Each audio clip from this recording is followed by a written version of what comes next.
एक छोटे से गांव में हरिदास नाम का एक ईमानदार और मेहनती किसान रहता था।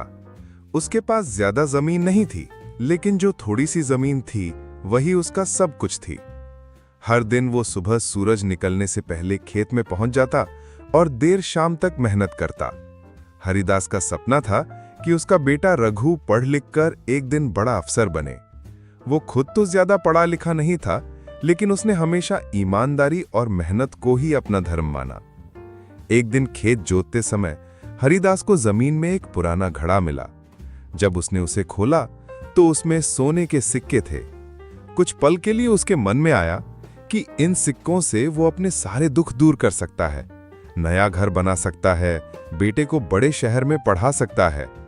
लेकिन अगले ही पल उसने घड़ा लेकर सीधे सरपंच के पास जाकर कहा, ये मेरे खेत में मिला है, लेकिन जरूरी नहीं कि ये मेरा हो। गांव का नियम है कि ऐसी चीजें पंचायत को सौंपी जाएं। गांव वाले हरिदास की ईमानदारी देखकर दंग रह गए। पंचायत ने मिलकर फैसला किया कि आधे सिक्के हरिदास को दिए जाएं और आधे गांव की भलाई में लगें। हरिदास ने उस धन से रघु को शहर पढ़ने भेजा। कुछ सालों बाद रघु सच में एक बड़ा अफसर बन गया। आज भी गांव में लोग बच्चों को हरिदास की कहानी सुनाकर कहते हैं, ईमानदारी की जमीन पर मेहनत का बीज बो, फल जरूर मीठा मिलेगा।